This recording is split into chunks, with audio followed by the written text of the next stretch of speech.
Here's Johnny. Driving with Johnny is coming through!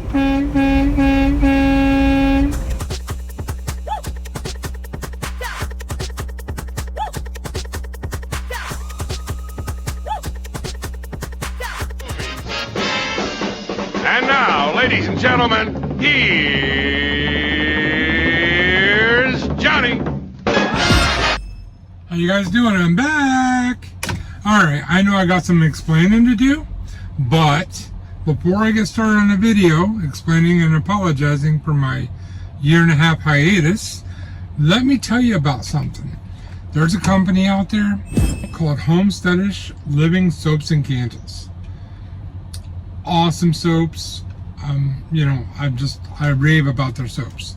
And it's not just because my beautiful wife owns the company and my wonderful daughter is a co-owner, but it's because I truly love their soaps. Like, you've never ever used soap like this unless you make it like they do, which I don't know anybody else that does. So soaps are awesome. Check out the description box below. You'll see their Etsy page. Alright, now let's get on with the video. Alright, I know my eyes are a little bloodshot. A little tired. Had a rough night last night. Well, that'd probably be a whole nother video about security issues and truckers. Let's just say I had a rough night. So, I'm making this video because I'm going to make a little comeback on YouTube. And because I feel really bad that I just disappeared and didn't tell anybody what was going on. Because, I follow YouTube channels, and if one of the people I follow to stop making videos, I'd honestly worry about them. And I don't want people worried about me. So, there's basically two aspects to what I'm about to tell you. There's a personal aspect and a business aspect. So, and in the middle is like YouTube, okay? So, the personal aspect is my wife. She was having health issues. And, my wife is the most important thing in the world to me. So, that's a problem.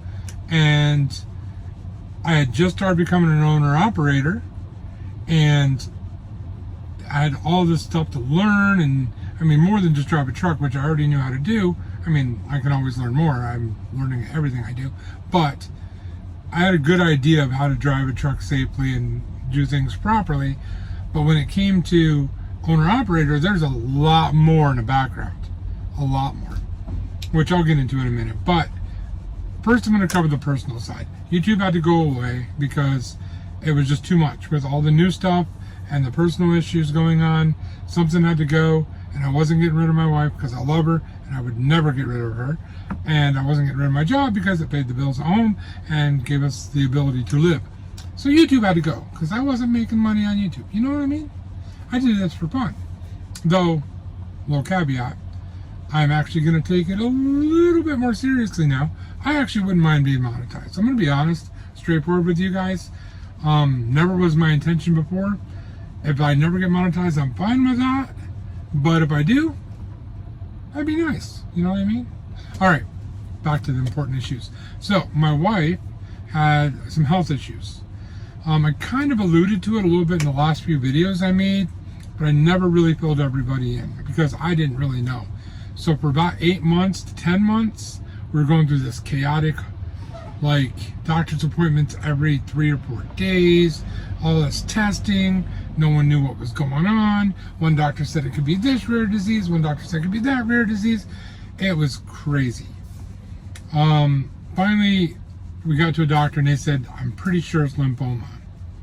But, get this, due to the virus thing that was going around, I couldn't take my wife to get tested anywhere, and our insurance wouldn't cover the test needed for diagnosis. So the doctor was like, well, we're just going to wait a little while and see what happens. What? You don't wait for cancer. When you find out about cancer, you're on it. You know what I mean? So that wasn't a good answer for me. I called, what was that place called up in Georgia, Atlanta? It's the American Cancer Center, I think is what it's called. something like that. But we went up there, and within 2 weeks, at first they were saying lymphoma, which would be cancer of the lymph nodes, but ended up after 2 weeks of testing and a biopsy, and missing a whole lot of work that whole time, and yeah, basically it came down to, it wasn't cancer, it was sarcoidosis, and I couldn't say that 3 times quickly. I'm lucky I said it once. So if you need it, rewind and play it again. And I don't even know if I said it right, but that's what it's called. And I can't explain to you what it's all about because I don't even fully understand. I know it's kind of like an autoimmune, but it's not an autoimmune. It affects Scandinavians and Africans. Okay, that's who it affects. So it's not rare, but it's not common either. It's kind of like one of the middle ground things. No one really studies it because there's not a lot of it, but there's enough of it where the people that have it feel like no one's listening because there's no good treatments. So basically, we finally got a hold of a doctor, and she started treatments, and fast forward, 6-8 months, and now she's doing a lot better. She can move around. She's not so tired, not in pain all the time. Still in pain though. They call it under control, which is not the same as in remission, because under control means it's still there, but you're controlling it. So I don't know, but so that's the personal side. It's about 1.5 years of doctor's appointments and jumping through hoops and worried about my wife and worried about everything going on. And then somewhere in there we also moved as a family. Also as a family, COVID went around my house. I don't know if I'm allowed to say on YouTube. The virus went around my house last Christmas time, so that was fun. But it wasn't that bad. We all survived, and no one had a really bad case. So, but long story short, my wife's doing a little bit better now. She's moving around. She's able to do a lot more than she was. For a while, she was basically bedridden. She's doing a lot better now, though. So then we're gonna roll into my work side of it, okay? And again, I'm sorry that I didn't give you guys a video, just letting you know there were some issues, and I'll be back later. I didn't know I was coming back. I wasn't sure I was going to. I really enjoy doing YouTube, and I know, like I said, I don't know if I said it earlier, because I reshot this video probably 3 or 4 times. But if I didn't already say it, I know if a YouTuber I watch just disappeared, I would worry about them, and I don't want people worrying about me. So, on the business side of it, as you know, I became an owner-operator, bought my truck, my Mac, still have my Mac, love my Mac. It's a very good truck. Had very limited issues with it. It's treated me very well. I cannot complain. Worked for a carrier till about December of last year. Carrier was awesome. They understood that I had to take a lot of time off for my wife, and it was costing them money too, because I had their trailer and they had a payment on the trailer, and then you have all your licensing and all that other stuff and a lot more stuff I probably don't even know about. But the carrier was very understanding and dealt with it for a very long time. And then in October, I was in Illinois, and a guy coming at me, like I was driving this direction, he was coming this direction. He fell asleep at the wheel at 5 o'clock in the afternoon. Came across the yellow line, and I saw him coming, so I kind of scooted over a little bit, and then he proceeded to go right down the side of my truck and the trailer, all the way down. And I don't think it woke up until the end of the trailer, because it was bad. It was just really bad. If I remember correctly, it was like $14,000 in damage, I think.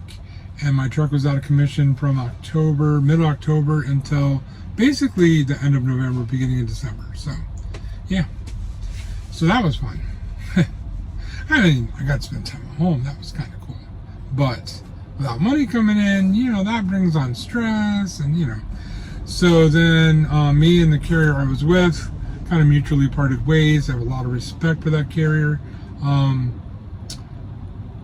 think, it was just one of those things that had to happen. So I moved on to another carrier I started in January. So that meant I was home all of December and over half of January. So another month and a half off of work. I did enjoy Christmas with my family, though. And I was home for my first New Year's in 5 years. That was kind of cool. So then I started with my new carrier. And if you're new to the channel or you don't remember, I don't talk about my carrier, no matter what carrier I'm with. And I also don't talk about how much money I make or how much money I don't make. I mean, I will tell you times last year were a lot better than times this year. Sorry for the little interruption. Ooh, I had a phone call. My wife was calling me. So I got to be home for New Year's. That was kind of awesome. And then this year I've been doing a whole new type of thing. I'm still owner-operator, but with my last carrier, he was kind of dispatching me and telling me where to go and directing me. He knew the industry better than me, and he was really good at finding good paying loads. So when I'm no longer with that carrier, I had to learn how to do this on my own. So with my new carrier, I put all that on myself. And it's been some growing pains. I've made some mistakes and ended up in areas I shouldn't be in. And, if you're not a trucker, you won't understand. But there's certain loads that can strand you in the middle of nowhere with no options to make any money. So I've done that. But I've also figured out what areas do pay well and which ones have a lot of loads going in and out of them, and which areas have a lot of loads that pay well. So I'm learning, and I'll always be learning. It's never going to be I already know how to do my job. That's never going to be me. If you want to hone your craft, you have to always be learning. Even when you're 50 years of the job, you should be learning new things, because if you're not, then you're not getting better. And my whole point is I want to be the best I can be. So that's the long and the short story of it. And I'm sorry it's such a long video, but there's no way I could have put this in a shorter video.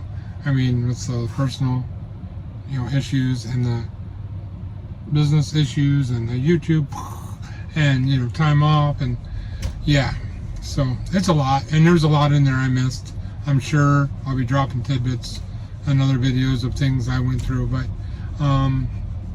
that's the long and the short of it. So just one little last reminder: go to Homesteadish Living Soaps and Candles on the Etsy down below the link.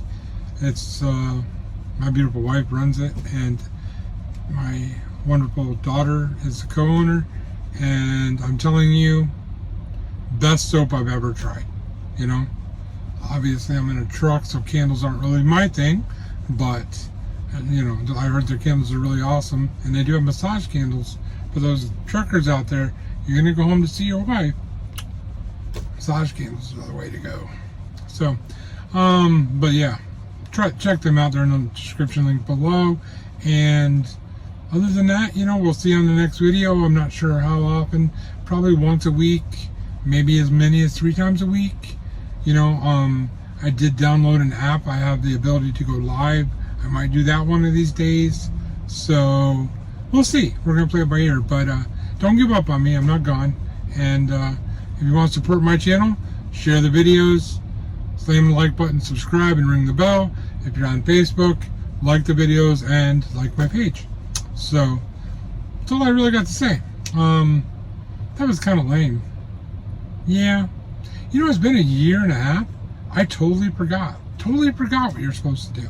You're not just supposed to touch the like button. You're not supposed to swipe the like button. You're not even supposed to lick the like button. Lick the like button. What you are supposed to do is slam that like button, slam that like button, slam that like button. Wow, forgot how much fun that was. Alright, we'll see you on the next video. Everybody just have a wonderful day, And I hope everybody's doing well out there in this, craziness that our world's going through. So, all right, we'll see you on the next video.